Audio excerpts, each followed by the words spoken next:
Muy buen día, amados hermanos, en este día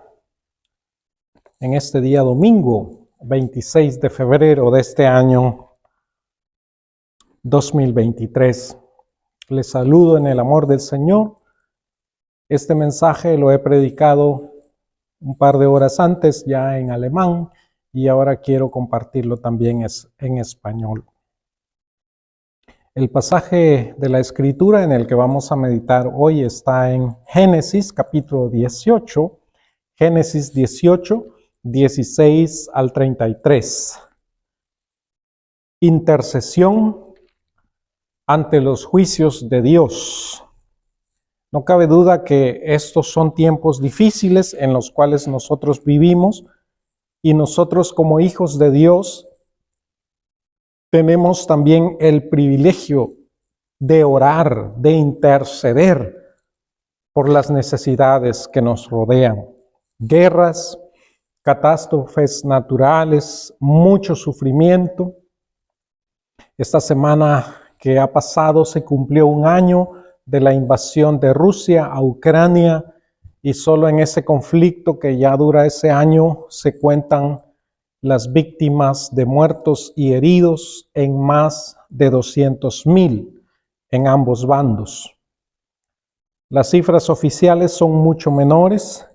Lamentablemente no podemos confiarnos en semejantes cifras oficiales porque realmente el sufrimiento es más grande y los medios, pero también los gobiernos, los estados, tratan de ocultar lo difícil que estas situaciones son.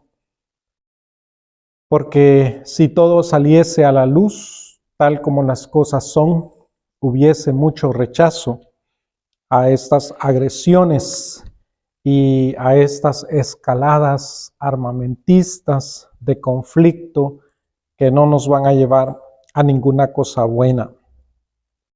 En Génesis capítulo 18 encontramos la narración donde el Señor se ha encontrado con Abraham. La primera parte del capítulo 18 nos habla de ese encuentro cuando estos tres varones vienen a Abraham. Él les invita y uno de esos tres varones es el ángel de Jehová, es el Señor mismo que le promete a Abraham un hijo. Esa escena donde Sara escucha esa promesa que dentro de un año ella va a tener un hijo. No debemos olvidar que Sara ya tiene casi 90 años y Abraham casi 100 años y el Señor les promete este hijo que les causa a ambos risa. Por lo tanto, el niño se va a llamar así, Risa, Isaac. A partir del verso 16 entra en acción una escena diferente. Vamos a leer el pasaje. Voy a leerlo por lo menos una parte. A partir del verso 16, Génesis 18, dice la palabra: Y los varones se levantaron de allí y miraron hacia Sodoma, y Abraham iba con ellos, acompañándolos. Y Jehová dijo: ¿Encubriré yo a Abraham lo que voy a hacer, habiendo de ser Abraham una nación grande y fuerte, y habiendo de ser benditas en él todas las naciones de la tierra? Porque yo sé que mandará a sus hijos y a su casa después de sí, que guarden el camino de Jehová, haciendo justicia y juicio, para que haga venir Jehová sobre Abraham lo que ha hablado acerca de él. Entonces Jehová le dijo: por cuanto el clamor contra Sodoma y Gomorra se aumenta más y más, y el pecado de ellos se ha agravado en extremo, descenderé ahora y veré si han consumado su obra, según el clamor que ha venido hasta mí, si no, lo sabré. Y se apartaron de allí los varones y fueron hacia Sodoma, pero Abraham estaba aún delante de Jehová. Y se acercó a Abraham y le dijo: ¿destruirás también al justo con el impío? Quizá haya 50 justos dentro de la ciudad. ¿Destruirás también y no perdonarás al lugar por amor a los 50 justos que estén dentro de él? Lejos de ti el hacer tal, que hagas morir al justo con el impío. y que sea el justo tratado como el impío. Nunca tal hagas. El juez de toda la tierra no ha de hacer lo que es justo. Entonces respondió Jehová: si hallare en Sodoma 50 justos dentro de la ciudad, perdonaré a todo este lugar por amor a ellos. Hasta ahí la lectura por el momento, luego avanzaremos con la otra parte. Pero vemos, hermanos, que el Señor anuncia sus planes de juicio a su siervo, en este caso a Abraham. El Señor se mantiene obrando, es lo primero que vemos en el verso 16, cuando los ángeles avanzan después de haber prometido un hijo a Abraham. Estos dos ángeles avanzan hacia Sodoma, se dirigen hacia estas ciudades, pero también el Señor concluye que va a informar a Abraham de lo que va a hacer, y él da unas razones. Las razones las encontramos ahí a partir del verso 18. ¿Por qué Dios considera importante informar a Abraham de esta obra que él está por hacer? Primero dice, Abraham va a ser una grande nación y poderosa. También dice que en Abraham van a ser bendecidas todas las naciones de la tierra. Y también dice, bien interesante, en el verso 19, dice la palabra, algo que el Señor dice: porque yo sé que mandará a sus hijos y a su casa después de sí, que guarden el camino de Jehová, haciendo justicia y juicio, para que haga venir Jehová sobre Abraham lo que ha hablado acerca de él. Así que hay razones por las cuales el Señor concluye: yo no voy a ocultar de mi siervo lo que estoy por hacer. Y vamos a ver, hermanos amados, que esto es como un patrón que nuestro buen Dios sigue. Él le revela a sus siervos los juicios que está por traer. Eso fue el caso, por ejemplo, de su siervo Jonás, cuando el Señor concluyó destruir a Nínive. Sin embargo, la tarea de Jonás incluía que él les fuese a anunciar el juicio que venía. En este caso no estamos hablando de una situación así. La historia de Jonás, algunos la conocemos. Jonás no quiere ir porque Nínive es una ciudad enemiga y él teme que aquellos se arrepientan y Jehová termine perdonándolos. Curioso, porque lo que Abraham quiere, vamos a leerlo acá, lo leemos en este texto, es evitar la destrucción de estas ciudades. Lo que Jonás quiere es que la ciudad de Nínive sea destruida. Hay razones, por supuesto, políticas. En ese tiempo Israel está sujeto a Siria, y por eso es para Jonás lo más normal, mejor que esa ciudad sea destruida. ¿Cuántos a veces desean la destrucción no solo de ciudades, sino de naciones enteras o de líderes en el poder? A veces estamos pensando en esas cosas en vez de ver las cosas como Dios las ve. Así que el Señor le va a decir a Abraham lo que está haciendo, y decía que esto es como una cosa que Dios usa. Me llama la atención que en primer lugar Dios concluye informarle a Abraham por lo que Abraham va a hacer. Y vemos que en Romanos 4:17 se nos dice claramente que Dios es el que llama las cosas que no son como que si fuesen. Porque el Señor dice, Abraham va a ser una gran nación y también una nación muy poderosa. En él serán benditas todas las familias de la tierra. Por eso yo le voy a compartir lo que estoy por hacer. Él es mi siervo, él es mi amigo, él es un hombre con el cual yo me he dado a conocer y le he dado estas grandes promesas. El Señor llama las cosas que no son como que si fuesen. Así que ahí está Abraham, que todavía no tiene ni siquiera un hijo de su esposa Sara, pero que tiene ahora una promesa clara que dentro de un año, como vimos en este capítulo 18 anteriormente, ese hijo va a venir. La promesa es firme, el Señor dice, lo voy a hacer, y el Señor llama las cosas que aún no son como si fuesen.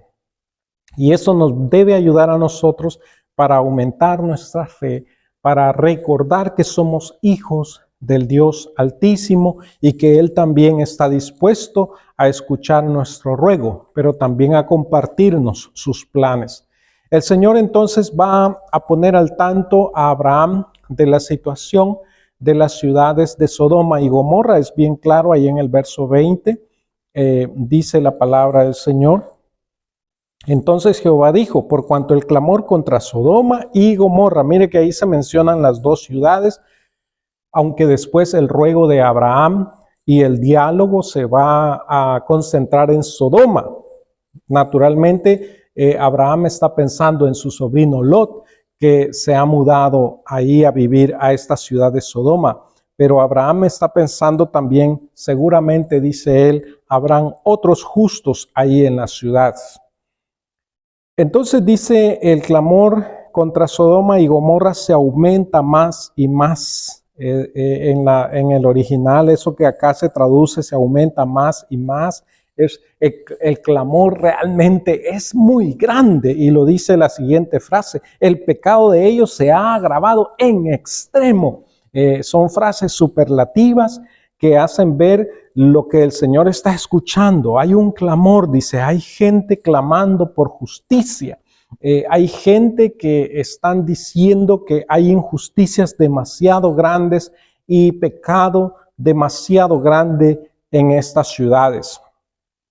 Yo me pongo a pensar, hermanos amados, en el clamor de muchos que sufren injusticias en los lugares de trabajo, donde muchas veces al jornalero no se le paga lo que es justo o se le maltrata para provocar que él renuncie y no pagarle sus prestaciones, se le maltrata. Gente que vive en nuestros tiempos modernos en situaciones de esclavitud, gente que son víctimas de trata de personas. Escuchamos nosotros, lamentablemente, con demasiada frecuencia, hermanos, la gente que está sufriendo injusticias, niños que están siendo abusados muchas veces por sus propios padres, por maestros, incluso por sacerdotes o pastores, gente que está pensada para proteger a la niñez, para proteger al más débil, están abusando de su autoridad, y estas injusticias, estos pecados terribles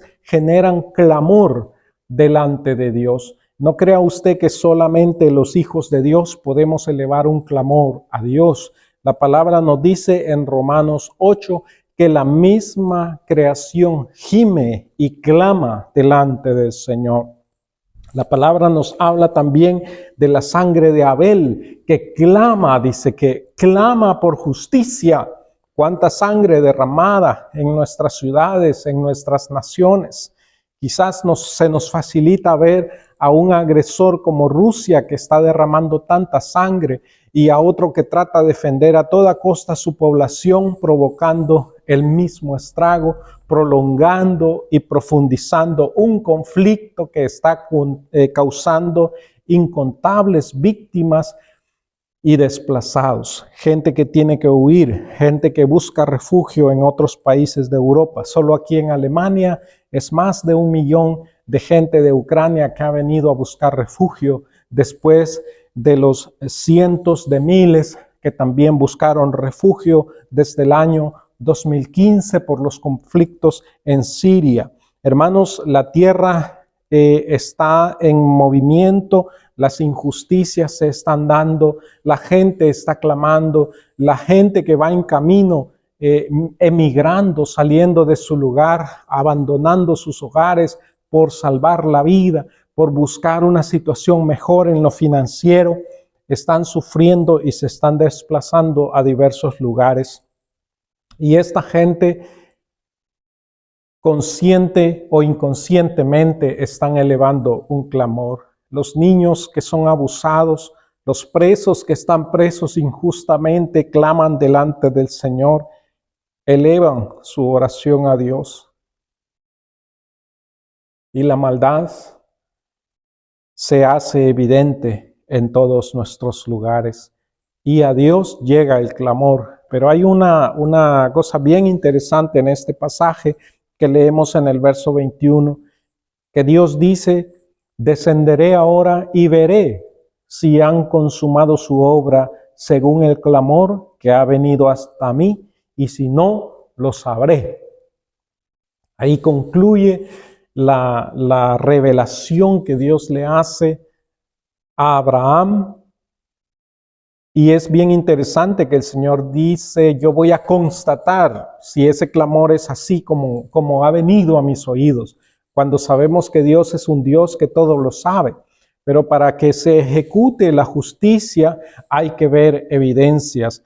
Por el pasaje siguiente, en Génesis 19, estos dos ángeles, recuerde que van avanzando y el Señor se queda con Abraham en este diálogo, pero los dos ángeles van hacia allá. Y esos ángeles van a la casa de Lot, y algunos conocen, si no ya pueden comenzar a leer el pasaje en el capítulo 19, que vamos a meditar en él dentro de unos 3 meses, pero esos ángeles llegan y la maldad de las ciudades se hace muy evidente, porque aún quieren abusar sexualmente de estos ángeles en forma de hombres que llegan a la ciudad de Sodoma. Pero Dios dice, yo voy a ver si es así. Y para Abraham es claro desde ese momento que el Señor le dice eso, es claro que la gente de Sodoma no van a tener esperanza de salvación. Es claro que un juicio viene sobre ellos. En Apocalipsis capítulo 1, versos 1 al 3, encontramos que también Dios le revela a sus siervos lo que Él está por hacer. Es interesante, leemos en Apocalipsis 1, versos 1 al 3, la revelación de Jesucristo que Dios le dio para manifestar a sus siervos las cosas que deben suceder pronto. Y la declaró enviándola por medio de su ángel a su siervo Juan, que ha dado testimonio de la palabra de Dios y del testimonio de Jesucristo y de todas las cosas que ha visto.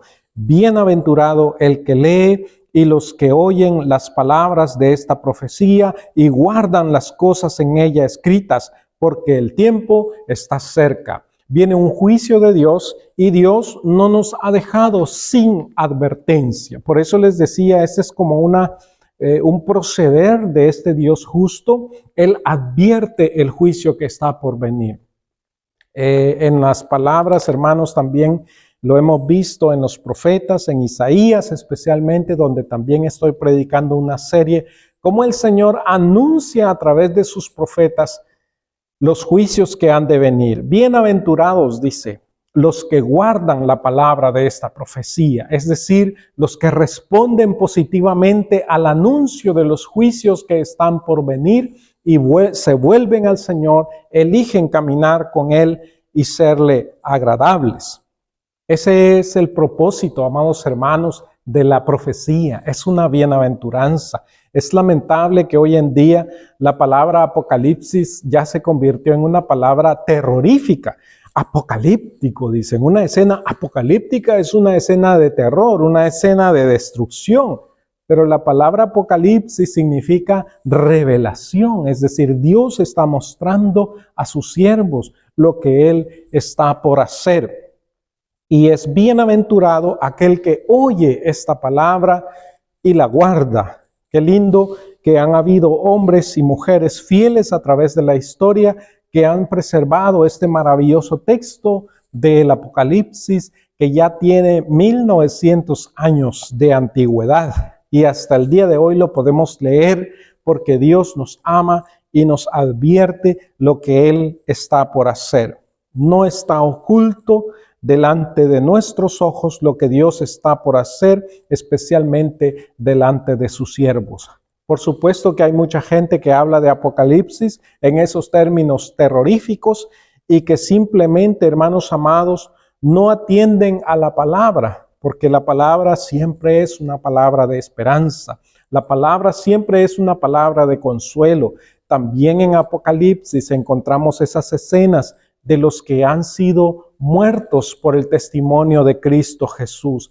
También en el Apocalipsis encontramos esas escenas de las oraciones de los santos que han clamado por justicia, del clamor de muchas generaciones. Lo podemos entender hoy que han vivido injusticias terribles y que no les son ocultas a nuestro gran Dios que todo lo ve.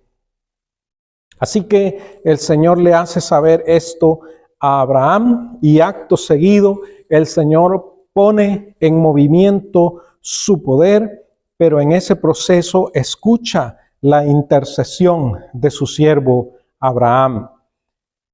Mire lo que dice ahí a partir del verso 23. Abraham pues clama delante del Señor después de que Dios declara lo que va a hacer. Entonces él pone en movimiento, en el verso 22 está, dice, y se apartaron de allí los varones y fueron hacia Sodoma, pero Abraham estaba delante de Jehová. El Señor avanza con su plan. El Señor le anuncia a Abraham lo que tiene en mente, lo que va a ejecutar, y él avanza con su plan. El Señor Jesús una vez dijo, mi Padre hasta ahora trabaja y yo trabajo. El Señor siempre está obrando. El Señor no se detiene y sin embargo en su obrar Él escucha nuestro clamor. Abraham se presenta delante del Señor, como ya pudimos leer, le dice en el verso 23, se acercó a Abraham y le dice, ¿destruirás también al justo con el impío?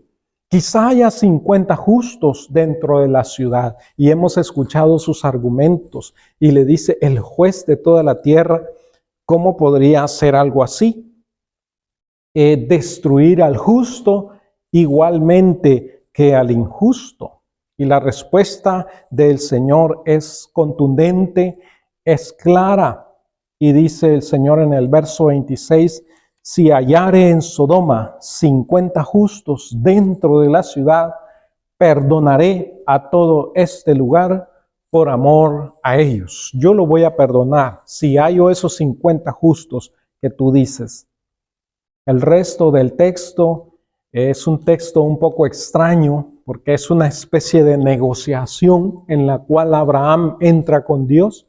Dicen que los orientales son muy buenos negociantes y aquí vemos un ejemplo de ello. Y Abraham comienza, decimos en Sudamérica, a regatear, a buscar, a bajar el precio, a mediar con la oferta que él acaba de hacer. Quizá dice, exageré hablando de 50 justos. Y dice en el verso, en los versos siguientes, verso 27, Abraham replicó y dijo, he aquí ahora que he comenzado a hablar a mi Señor, aunque soy polvo y ceniza, quizá faltaran de 50 justos 5. ¿Destruirás por aquellos 5 toda la ciudad? Es decir, hayan quizá 45 justos.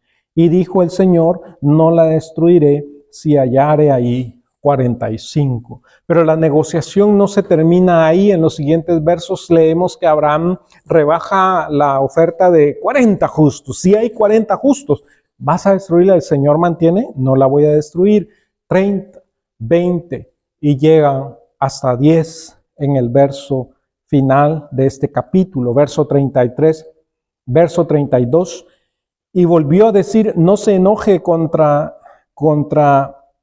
no se enoje ahora mi Señor. Si hablares solamente una vez, quizás se hallaran ahí 10. Y el Señor responde, no la destruiré por amor a los 10. Verso 33, y Jehová se fue luego que acabó de hablar a Abraham, y Abraham volvió a su lugar. Es interesante que el Señor tuvo toda la paciencia para quedarse hasta el final de esta conversación con Abraham, hasta que Abraham se fue a su lugar con un resultado incierto. Nosotros sabemos el resultado porque tenemos todo el texto, pero para Abraham el resultado era incierto. Para Dios el resultado era también claro. Pero Abraham se sintió sin duda satisfecho con la negociación que él hizo, porque dijo, wow, yo me puse acá en una situación donde el Señor admitió que si hay 10 justos, Él va a perdonar esta ciudad. Quizá, y como ya dije, Abraham tenía muy en mente a su sobrino Lot, Quizá en el proceso había conocido a algunas otras personas y Abraham ya pensaba en aquellos nombres. Yo creo que aquel es justo, yo creo que también mi sobrino Lot es justo, yo creo que si ellos 2 o 3 son justos, muy probablemente van a alcanzar para que hayan unos 10 justos. Lo cierto, hermanos, es que ahí termina la negociación. Abraham no sigue, aunque él le pide perdón al Señor por estar negociando de esta manera con él. Quizá él pudo llegar a decir, ¿y qué tal el 5? Pero él termina ahí, quizás se siente satisfecho. Lo cierto, amados hermanos, es que Abraham no sabe en este momento cuál va a ser el resultado. Nosotros tenemos ese privilegio, tenemos esa prerrogativa de saberlo. Pero no solo Abraham no sabe el resultado, hay otras cosas que a Abraham le son ocultas. Y yo quiero que me acompañen al Salmo 143. Y si pueden, dejen sus Biblias abiertas ahí en el Salmo 143. Pero quiero mostrarles lo que dice un verso de este Salmo. El Salmo 143 dice el salmista David, que lo escribe acá en el verso 2, en su oración le dice al Señor, no entres en juicio con tu siervo, porque no se justificará delante de ti ningún ser humano. Ningún ser humano se justificará delante de ti. Y el Salmo 14, también del salmista David, pero por favor no pierdan ahí el Salmo 143, porque vamos a regresar después a él. En el Salmo 14, el salmista también remarca la situación del ser humano. Dice él ahí en el verso 3, todos se desviaron, del Salmo 14, todos se desviaron, a una se han corrompido, no hay quien haga lo bueno, no hay ni siquiera uno. No hay ni siquiera uno. Y estas son palabras del Salmo 143 y el Salmo 14 que el apóstol Pablo va a retomar en su epístola a los romanos. En Romanos capítulo 3, versículo 10 dice, no hay justo ni aún uno. No hay justo ni aún uno. Abraham no sabía esto, pero el rey David llegó a saberlo, llegó a darse cuenta. No hay ningún justo delante de Dios. No hay ningún ser humano que llene ese estándar delante del Señor. Si Abraham hubiese sabido, no hubiese perdido su tiempo en semejante, si queremos decirlo así, negociación sin sentido. Pero Dios sabe y conoce nuestros corazones, amados hermanos, que delante de Él clamamos. Delante de Él clamamos por salvación, por auxilio. Y sin duda el Señor en su misericordia y compasión se recordó de Lot y así fue que el Señor rescata a Lot, pero también a su familia, con el fin de responder a esta oración y a este clamor tan grande que Abraham, su siervo, sin saber muchas cosas, ha hecho delante de Él. Así que es maravilloso tener a este Dios. Pero el apóstol Pablo va más allá y nos dice en el capítulo 5, verso 1.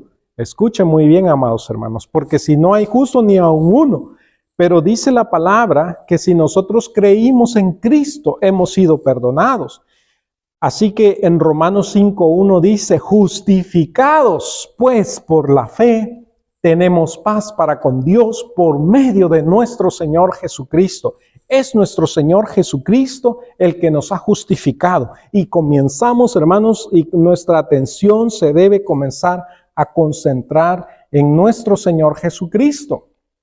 Porque ahí en la epístola a los romanos se nos va a revelar un secreto maravilloso. Un secreto que debe traer paz absoluta a nuestros corazones.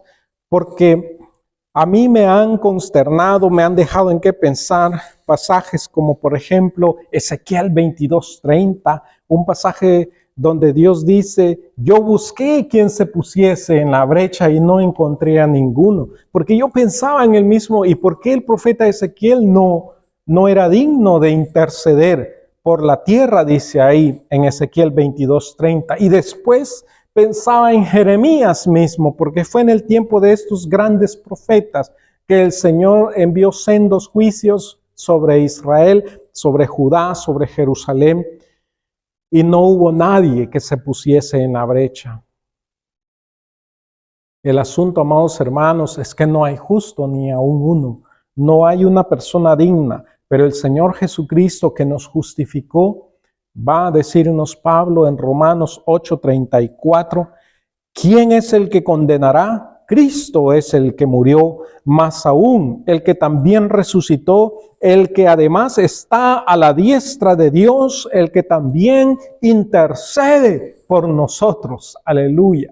Tenemos un sumo sacerdote, amados hermanos, que intercede por nosotros y que intercede por las naciones. Así que nuestra oración, ¿sabe qué, amado hermano? No es en vano, porque nosotros oramos en el nombre de Cristo Jesús. No oramos en nuestro propio nombre, no oramos basado en nuestra propia justicia y mucho menos podemos orar basados en que allí en este país, pensemos en Ucrania, pensemos en Turquía, deben haber por lo menos 10 justos. Señor, perdona a una nación porque ahí hay algunos justos. No hay justo ni aun uno, pero hay un Dios que todo lo ve y el Señor Jesucristo que pagó por nuestros pecados, el que también intercede por nosotros, el que está sentado a la diestra de Dios, esperando que todos sus enemigos sean puestos por estrado de sus pies, y hacia ahí camina la historia humana, hacia ahí camina la realización. Y cuando nosotros vemos el sufrimiento y el dolor, las catástrofes en esta tierra, no debemos perder de vista que el Dios Todopoderoso está al control de la situación y que su Hijo Jesucristo a su diestra intercede por nosotros, pero intercede por las naciones. Pídeme y te daré por herencia las naciones. Salmo capítulo 2. Pídeme, le dice el Señor, no se lo dice a uno como ser humano, se lo dice a Cristo Jesús, el Mesías. Pídeme y te daré por herencia las naciones. Así que, amado hermano, le recuerdo, cuando usted ora, ora en el nombre de Cristo Jesús. Orar en el nombre de Cristo Jesús es venir al Padre y decirle, Padre amado, yo vengo aquí en el nombre de Cristo Jesús y mi petición, mi oración a ti está de acuerdo con el deseo de Cristo Jesús, porque yo estoy en Cristo y soy uno con Él en el Espíritu. Ahora quizá, amado hermano, entenderá por qué a veces nosotros pedimos y no recibimos. Nos dice nuestro hermano, amado hermano Juan, el apóstol. Pedís y no recibís porque pedís mal para gastar en vuestros deleites.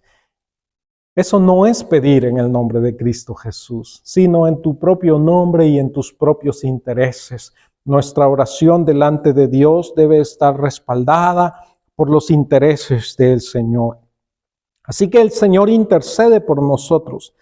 Le invito a leer esa oración sumo sacerdotal de Cristo Jesús por nosotros en Juan capítulo 17. Todo el capítulo es una oración que Jesús hace por sus discípulos, pero le dice al Padre, no ruego solo por estos, sino por los que han de creer por la palabra de ellos. Así que usted y yo también estamos en esa oración incluidos.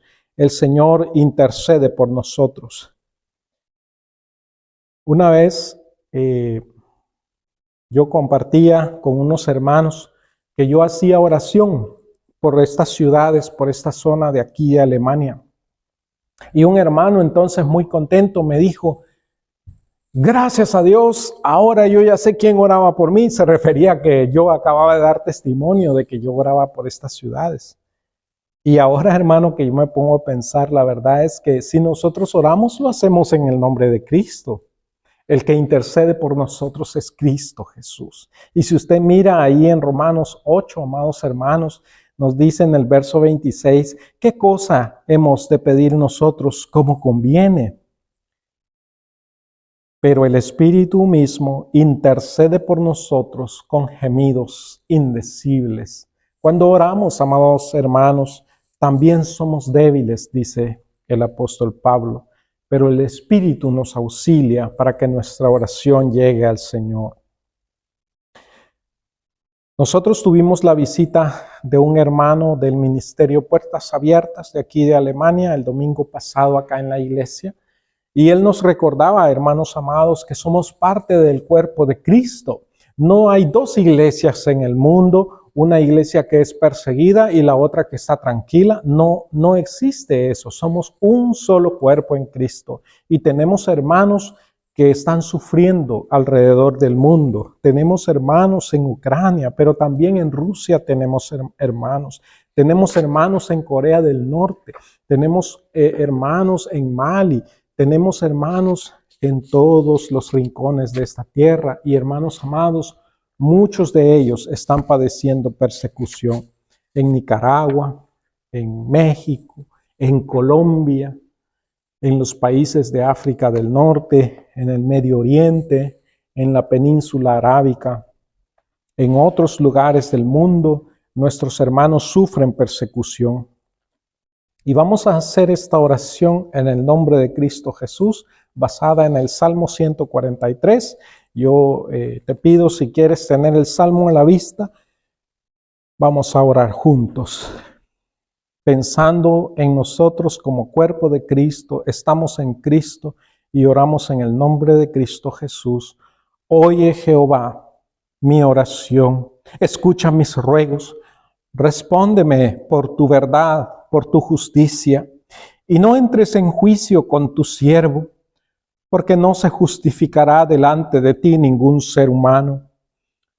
Porque ha perseguido el enemigo mi alma, ha postrado en tierra mi vida, me ha hecho habitar en tinieblas como los ya muertos, y mi espíritu se angustió dentro de mí, está desolado mi corazón. Me acordé de los días antiguos, meditaba en todas tus obras, reflexionaba en las obras de tus manos. Extendí mis manos a ti, mi alma a ti como la tierra sedienta. Respóndeme pronto, oh Jehová, porque desmaya mi espíritu. No escondas de mí tu rostro. No venga yo a ser semejante a los que descienden a la sepultura. Hazme oír por la mañana tu misericordia, porque en ti he confiado. Hazme saber el camino por donde ande, porque a ti he elevado mi alma. Líbrame de mis enemigos, oh Jehová, en ti me refugio. Enséñame a hacer tu voluntad, porque tú eres mi Dios. Tu buen espíritu me guíe a tierra de rectitud. Porque tu nombre, oh Jehová, por tu nombre, oh Jehová, me vivificarás, por tu justicia sacarás mi alma de angustia, y por tu misericordia disiparás a mis enemigos y destruirás a todos los adversarios de mi alma, porque yo soy tu siervo. En el nombre de Cristo Jesús. Amén. Amén. Que el Señor les bendiga, amados hermanos, y que estemos firmes en la oración y en la intercesión por las naciones en nombre de nuestro Señor Jesucristo. Amén.